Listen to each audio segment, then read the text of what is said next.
Medicover Hospitals, Vizag's most trusted hospital. 04068334455. అందరికీ నమస్కారం.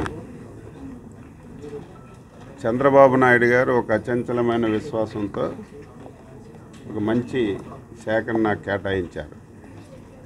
అందులో భాగంగా ఈరోజు వ్యవసాయ శాఖ, కోఆపరేటివ్ శాఖ మీద ఒక రివ్యూ తీసుకున్నాను. ఎందుకంటే మన ఖరీఫ్ స్టార్ట్ అవుతుంది. మొత్తం ఇంకా వ్యవస్థలన్నీ చిన్నాభిన్నం చేశారు. అసలు ఒకసారి రివ్యూ చేసి ఇవన్నీ వింటుంటే ఆశ్చర్యం కలుగుతుంది. ఏది ఏమైనా సరే మళ్ళీ వ్యవస్థలన్నింటిని కూడా ఫస్ట్ గాడిలో పెట్టాలి. ఆ పనిలో ఉన్నాం. దీంతో పాటుగా ఖరీఫ్ సీజన్ స్టార్ట్ అవుతుంది.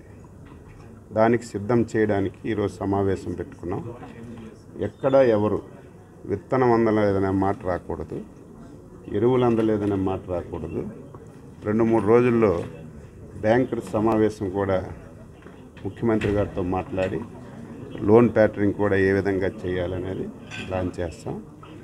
ఎక్కడ కూడా ఈ 5 సంవత్సరాలు వ్యవసాయదారుడు మెకనైజేషన్లో ఒక చిన్న బోల్టు నట్టు కొడవలు ఇచ్చిన పరిస్థితి కూడా లేదు. అంటే మొత్తం డీఫంక్ చేశారు డిపార్ట్మెంట్. మళ్ళీ దీనిలో లైన్లో పెట్టాలంటే కొంత సమయం పడుతుంది. ఈరోజు సమావేశంలో ఓన్లీ ప్రిలిమినరీ బ్రీఫింగ్ అంతా తీసుకొని కొంత ఐడియాకి వచ్చాం. మీరు చూస్తారు, ఆంధ్రప్రదేశ్ అయినా దేశమైనా అందులో ఎవరం మాట్లాడినా దేశానికి వెన్నుముక అన్నదాత, దేశానికి పట్టుగొమ్మలు రైతులని చెప్పి మాట్లాడతారు. కానీ చేతల్లో అది ఆచరించే వాళ్ళు చాలా తక్కువ. నేను మాటిస్తున్నాను, చంద్రబాబు గారి నాయకత్వంలో మళ్ళీ వ్యవసాయ శాఖ, వ్యవసాయ అనుబంధ శాఖలు మళ్ళీ దేశంలోనే ఒక అగ్రగామిగా తీసుకెళ్ళడానికి నేను శాయశక్తులకు కృషి చేస్తాను. అందులో నేను గ్రామీణ ప్రాంతం బ్యాక్గ్రౌండ్ ఉన్నటువంటి వ్యక్తిని.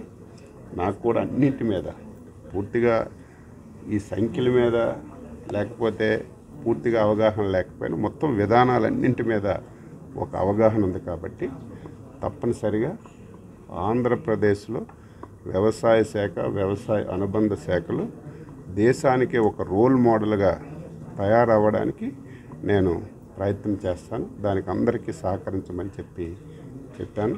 అందరం కలిసి ముందుకు తీసుకెళ్తాం.